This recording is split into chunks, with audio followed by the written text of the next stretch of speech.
नमस्ते बच्चों, तो ये क्लास 6 का फर्स्ट जो यूनिट था महाराष्ट्र स्टेट बोर्ड का natural resources air water and land, उसका लास्ट पार्ट है। उसके बाद हम एक्सरसाइज स्टार्ट करेंगे। तो इस पार्ट में हम क्या देखेंगे, what we have to learn. पूरे चैप्टर में हमने क्या क्या देखा उसको शॉर्टकट में देखने की कोशिश करेंगे। तो पहला पॉइंट आपको दिया है कि नेचुरल रिसोर्सेज का मीनिंग क्या होता है। तो क्या होता है नेचुरल रिसोर्सेज? देखिए, रिसोर्सेज का मीनिंग क्या होता है, ऐसी कोई भी चीज जो हम यूज कर रहे हैं या जो चीज हमारे लिए महत्वपूर्ण है, इंपॉर्टेंट है, उसको बोला जाता है रिसोर्सेज। और नेचुरल का मीनिंग क्या होता है, जो हमें नेचर से मिल रही है उसको बोला जाता है नेचुरल। तो नेचुरल रिसोर्सेज का मीनिंग क्या होता है, जो हमें नेचर से ऐसी कोई भी चीज जो मिल रही है जो हमारे लिए इंपॉर्टेंट है या हम उसका यूज कर रहे हैं, हमें जिंदा रहने के लिए वो इंपॉर्टेंट है, उसको बोला जाएगा नेचुरल रिसोर्सेज। देखिए, the element available in nature, कोई भी एलिमेंट जो नेचर में अवेलेबल है, which fulfil the basic needs of living things, जो लिविंग है, जो लिविंग वाले है, हम है, एनिमल्स है, प्लांट है, उनकी जो बेसिक नीड्स है, उसको जो नेचर से हमें जो चीजें मिल रही है वो फुलफिल कर रही है, उसको बोला जाएगा नेचुरल रिसोर्सेज। समझ में आ गया? अब एयर वाटर लैंड क्या हो गया, इंपॉर्टेंट नेचुरल रिसोर्सेज है। बाकी भी बहुत सारे हैं, क्रूड ऑयल है, पेट्रोल है, वो भी नेचुरल रिसोर्सेज ही है, पर ये एयर वाटर एंड लैंड जो है वो हमारे लिए इंपॉर्टेंट है, क्योंकि इसके बगैर हम जिंदा नहीं रह सकते। उसके बाद soil has both biotic and abiotic constituent. हमने सॉइल के बारे में देखा कि सॉइल के अंदर कॉन्स्टिट्यूएंट क्या होते हैं।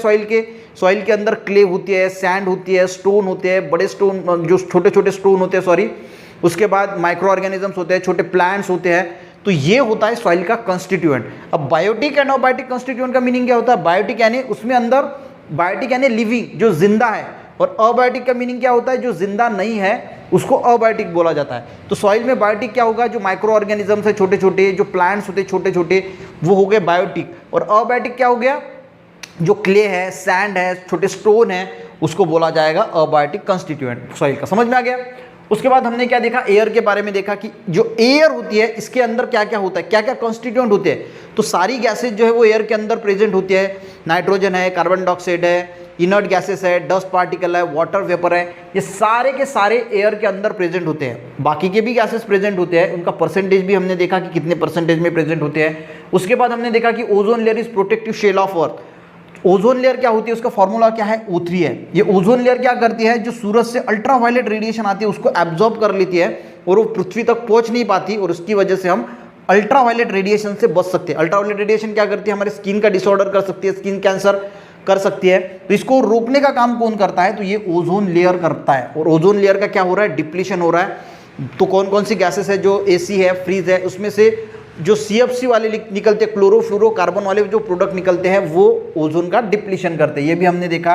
और जो नेचुरल रिसोर्सेज है उसको हमें केयरफुली यूज करना है, नहीं तो हम प्रॉब्लम में आ सकते हैं। तो ये सारी चीजें हमने इस चैप्टर में देखा। यहाँ पे चैप्टर हमारा first natural resources air water land Maharashtra state board का क्लास 6 का खत्म होता है। नेक्स्ट पार्ट से हम स्टार्ट करेंगे उसकी एक्सरसाइज। मिलते हैं नेक्स्ट वीडियो में, तब तक के लिए पढ़ाई करते रहिए। तब तक के लिए बाय बाय।